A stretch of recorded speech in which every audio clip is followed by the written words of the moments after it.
Ya, assalamualaikum warahmatullahi wabarakatuh. Salam pramuka. Selamat pagi adik-adikku yang kakak cintai. Apa kabar kalian di sana? Mudah-mudahan kalian semua selalu diberikan kesehatan ya, dan selalu dalam lindungan Allah Subhanahu wa taala. Amin ya rabbal alamin. Selamat datang di Ambalan Satya Kadomas SMA PGRI Rangkas Bitung. Sebelum kakak memulai materi kali ini, alangkah baiknya kita berkenalan dulu ya. Karena tak kenal maka tak sayang. Tak sayang maka tak rindu. Tak rindu maka tak cinta. Tak cinta mungkin tak jodoh. Baik, izinkan perkenalkan diri. Nama kakak Muhammad Agung Cahyani. Kalau di pramuka sering dipanggil Kak Agung ya. Kalau di sekolah mungkin panggilnya Pak Agung. Karena selain kakak bertugas sebagai pembina pramuka di SMA Pagi Rangkas Bitung, kakak juga menjadi guru pendidikan agama Islam atau PAI. Oh ya, sebelumnya kakak ingin minta maaf dulu kepada adik-adikku, para tamu ambalan di SMA Pagi Rangkas Bitung ini. Kakak hanya bisa membuat podcast audio saja, tidak berupa video seperti materi yang lainnya ya. Karena keterbatasan media yang kakak miliki atau handphone kakak yang tidak memadai untuk membuat video yang berdurasi cukup lama ini ya. Jadi mohon dimaklum dan mohon agar tetap mendengarkan materi ini sampai habis ya. Karena nanti di akhir materi akan ada pertanyaan dan akan ada giveaway buat kalian yang bisa menjawab pertanyaan dari kakak. Jadi silahkan dengarkan materi ini dengan rileks, dengan santuy. Boleh juga sambil duduk atau rebahan atau sambil ngemil, juga recommended banget untuk kalian. Ya, jadi santai aja. Mari kita dengarkan. Oke, langsung saja kita bahas materi kali ini ya, yaitu tentang kepramukaan. Mungkin adik-adikku semua sudah pada tahu sih, pramuka itu apa ya? Ketika kalian di tingkat SMP pastinya sudah tahu dan sudah mengalami yang namanya pramuka. Apa sih pramuka itu? Ya, praja, muda, karana. Ya, kalian sudah pada tahu itu mungkin ya.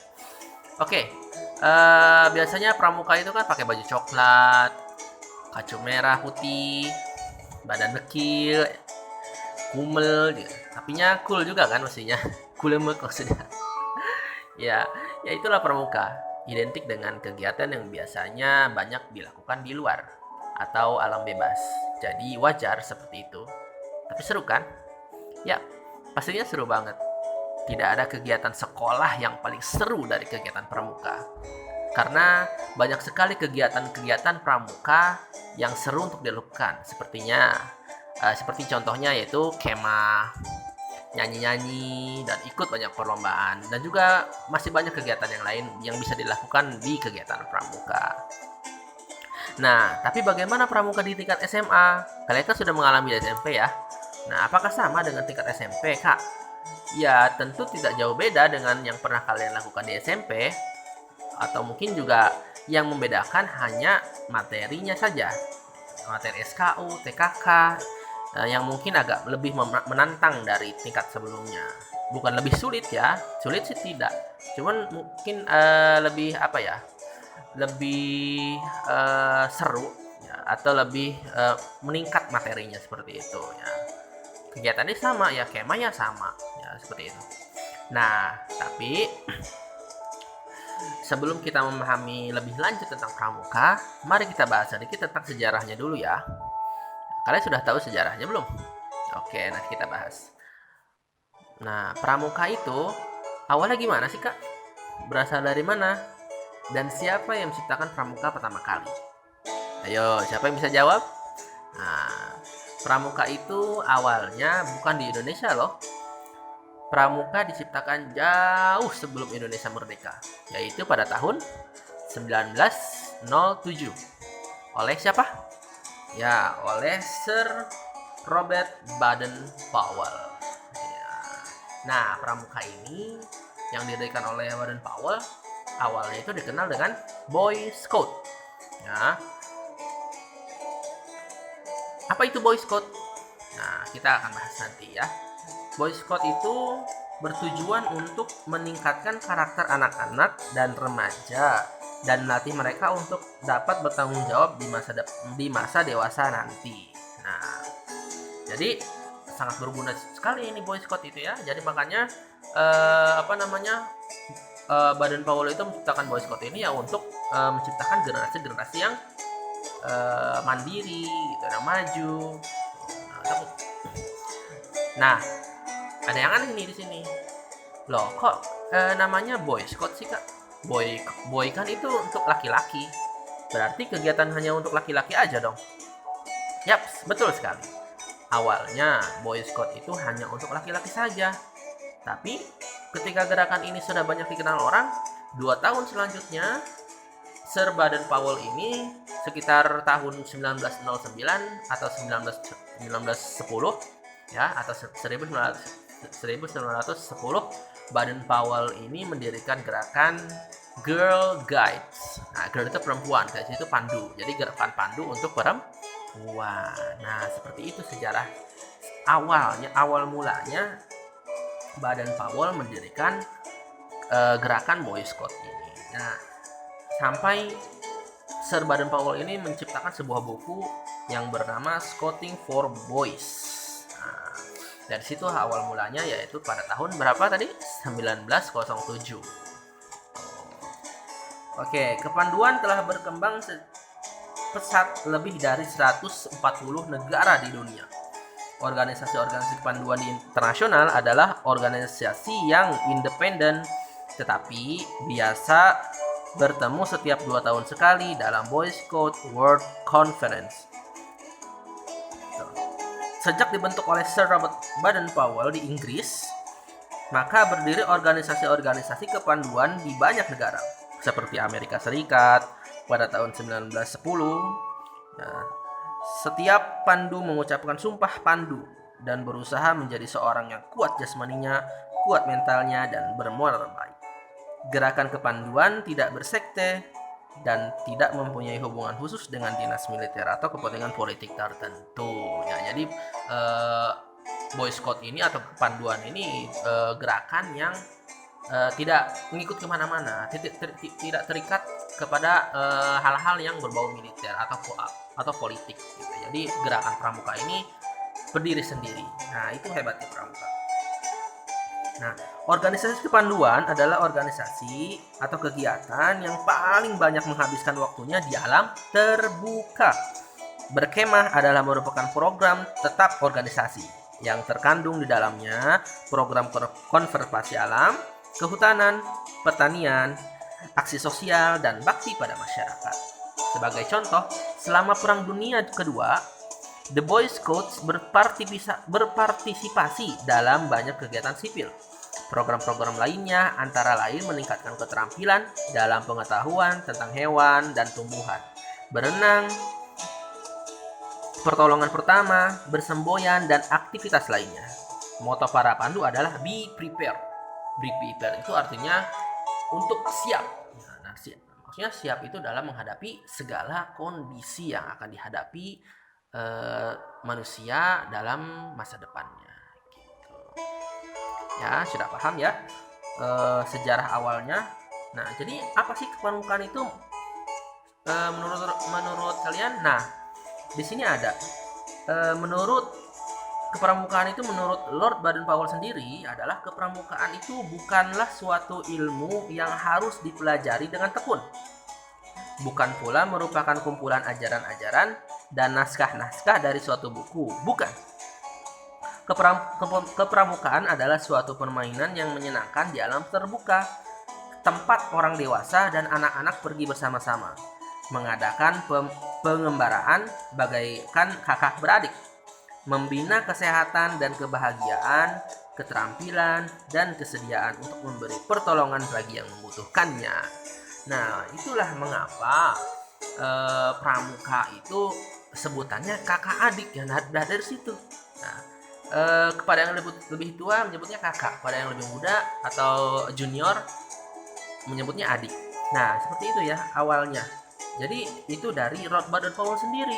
Ya, jadi baik yang muda, baik yang sudah dewasa gitu kan, mereka berkumpul semua melakukan pengembaraan, berkemah. Nah, dan sebagai saudara gitu, sebagai kakak adik. Jadi banyak sekali pelajaran-pelajaran yang bisa diambil dari kegiatan pramuka. Salah satunya itu untuk bertahan hidup dan untuk menjadi manusia yang mandiri. Selanjutnya yaitu adalah sifat kepanduan. Sifatnya apa? 1. Sifatnya yaitu bersifat nasional. Artinya kepramukaan itu diselenggarakan di masing-masing negara sesuai dengan kebutuhan masing-masing negara tersebut. Contoh di Indonesia yaitu ada namanya Gerakan Pramuka. Yang kedua, bersifat internasional. Artinya, kepramukaan harus dapat mengembangkan rasa persaudaraan dan persahabatan antar sesama kepanduan atau pramuka dan sebagai sesama manusia. Jadi tidak hanya bersifat nasional saja. Ini juga pramuka itu bersifat nasional, seluruh dunia itu ada yang namanya pramuka, dan juga setiap beberapa tahun sekali itu akan selalu diadakan yang namanya jambore internasional. Ya, biasanya diadakan di suatu sebuah negara yang jadi tuan rumahnya itu. Nanti akan ada perwakilan dari negara masing-masing untuk dikirim mengikuti jambore internasional itu. Dan juga yang ketiga yaitu bersifat universal. Artinya kepramukaan itu dapat berlaku untuk siapa saja serta dapat diselenggarakan di mana saja. Nah, ini hebatnya pramuka. Dia universal, tidak mengenal tua, tidak mengenal muda, ya tidak mengenal tempat dan waktu. Gitu. Jadi dimanapun pramuka ini bisa berguna. Makanya pramuka Indonesia itu dilambangkan dengan tunas kelapa. Kenapa sih dilambangkan sebagai apa? Dilambangkan dengan tunas kelapa. Nah, ada filosofinya. Pohon kelapa itu kan pohon yang banyak manfaatnya ya. Dan juga kelapa itu, tunas kelapa itu bisa hidup di mana saja. Mau digantung, mau di atas atap, mau di bawah tanah, itu bisa tumbuh. Gitu. Nah, makanya pramuka itu dilambangkan dengan tunas kelapa. Diharapkan manusia-manusia pramuka di Indonesia ini atau bahkan seluruh dunia bisa hidup di mana saja, bisa mandiri, bisa berdikari, berdiri dengan kaki sendiri. Gitu. Jadi itulah filosofi dari lambang gerakan pramuka di Indonesia. Nah, tujuannya apa?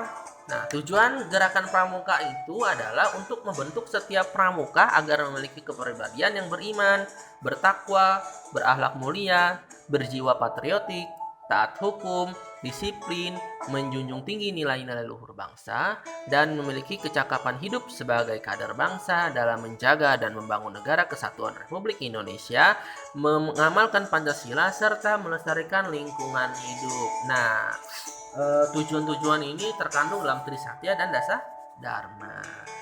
Jadi sudah tahu belum Trisatya dan Dasa Dharma sudah hafal nggak? Ya harus dong, anak pramuka itu harus hafal Trisatya dan Dasa Dharma. Nah, itu kan pramuka itu kan berasal dari luar. Nah, bagaimana sejarahnya kok pramuka bisa masuk ke Indonesia? Nah, kita akan bahas sejarah kepramukaan bagaimana masuk ke Indonesia. Kepanduan masuk ke Indonesia pada waktu itu masih Hindia Belanda ya. Karena negara kita dulu masih dijajah orang Belanda. Nah, dulu kenalnya Indonesia itu dengan Hindia Belanda. Pertama-tama dibawa oleh orang Belanda pramuka ini. Organisasinya bernama Nederland Indische Vanvinders Vereniging atau yang disingkat dengan NIPV. Nah, untuk lebih lanjutnya kalian boleh cari di Google ya. Keywordnya tulis aja NIPV ya, V bukan F. Artinya yaitu adalah Persatuan Pandu-Pandu Hindia Belanda. Nah, jadi bukan Indonesia ya dulu karena Indonesia itu masih belum merdeka. Nah, bangsa kita mulai tertarik pada organisasi tersebut, dan karena sifatnya yang universal, maka organisasi kepanduan dapat dengan cepat diterima oleh bangsa kita. Apalagi kondisi pada waktu itu sangat memungkinkan para remaja dan pemuda kita membutuhkan suatu organisasi yang dapat menampung aspirasi mereka terhadap tanah airnya.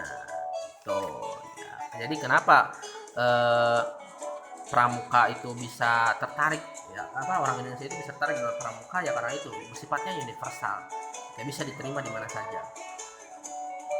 Sesuatu yang membuat pemerintah kolonial Belanda menjadi cukup khawatir. Oleh karena itu, pemerintah kolonial Belanda melarang bangsa kita mengikuti kegiatan NIPV. Nah, ini pernah sempat dilarang oleh Belanda. Karena apa? Karena negara Belanda itu khawatir Indonesia nanti akan menjadi bangsa yang mandiri dan mereka akan bisa memerdekakan negara mereka sendiri. Nah, makanya sempat dilarang. Lalu berdirilah organisasi-organisasi kepanduan yang bersirikan nasionalisme dan organisasi kepanduan nasional yang pertama didirikan oleh pada tahun 1916 Japanese Pathfinders Organization atau yang disingkat dengan JPO atas prakarsa Sultan Pangeran Mangkunegara yang ke-7 di Surakarta. Nah, ini setelah itu banyak organisasi-organisasi yang muncul ya, salah satunya ini. Lanjut,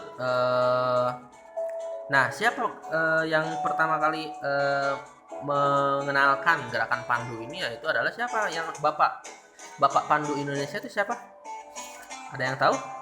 Nah, ya benar sekali, Bapak Pandu kita yaitu Bapak Pandu Indonesia, maksudnya itu siapa?